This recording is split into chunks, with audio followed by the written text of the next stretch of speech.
நெல்லையில பார்த்தீங்கன்னா வந்து, மாணவிகளே வந்து குடிக்கிற மாதிரியான காணொளிகளெல்லாம் நம்ம பார்க்க முடியுது. குறிப்பா வந்து மாணவர்கள் மத்தியிலயும், இளைஞர்கள் மத்தியிலயும் இந்த போதை பழக்கம்ன்றது வந்து ரொம்ப அதிக அளவுல அதிகரிச்சிருக்குன்னு சொல்றாங்க. அதுதான் வந்து நான் எடப்பாடி அண்ணன் வந்து நம்முடைய சட்டமன்ற எதிர்க்கட்சி தலைவர். இது வந்து 3 வருஷத்துக்கு முன்னாடியே சட்டசபையில் பேசும்போதே சொன்னார். பள்ளிக்கூடங்களில் தான் இது அதிகமான இந்த போதை நடமாட்டம். இப்போ பள்ளி பிள்ளைகளை சீரழிக்கக்கூடிய விதத்தில் இதெல்லாம் நடமாட்டம் இருக்குது, நீங்கள் கண்காணிக்கணும், தடுத்து நிறுத்தணும்ன்று தொடர்ந்து பேசிகிட்டு இருந்தார். இரும்பு காலம் கொண்டு அடக்கும்லாம் சொன்னாங்க. அவங்க சொன்னாங்க 2.0ன்னு சொன்னாங்க. சொன்னாங்க இல்லையா?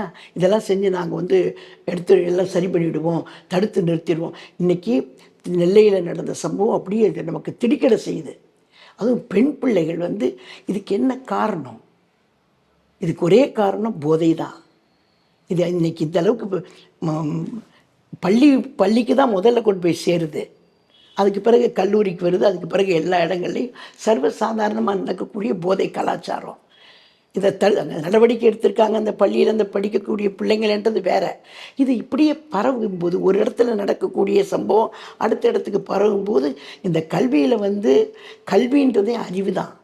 அறிவை போதிக்கக்கூடிய இடத்துல போதையை போதிக்கக்கூடிய அளவுக்கு இந்த ஆட்சி இருக்குன்னா எந்த அளவுக்கு இதை ஆரம்பத்திலிருந்து அண்ணன் எடப்பாடியார் தொடர்ந்து சொல்லிட்டு இருந்தார். பள்ளி பிள்ளைகளை சீரழிக்கக்கூடிய போதை இதை தடுத்து நிறுத்தணும், இதுக்கு தான் நீங்கள் நடவடிக்கை எடுக்கணும், அவங்களுடைய எதிர்கால வாழ்க்கையே வீணாக போயிடும்.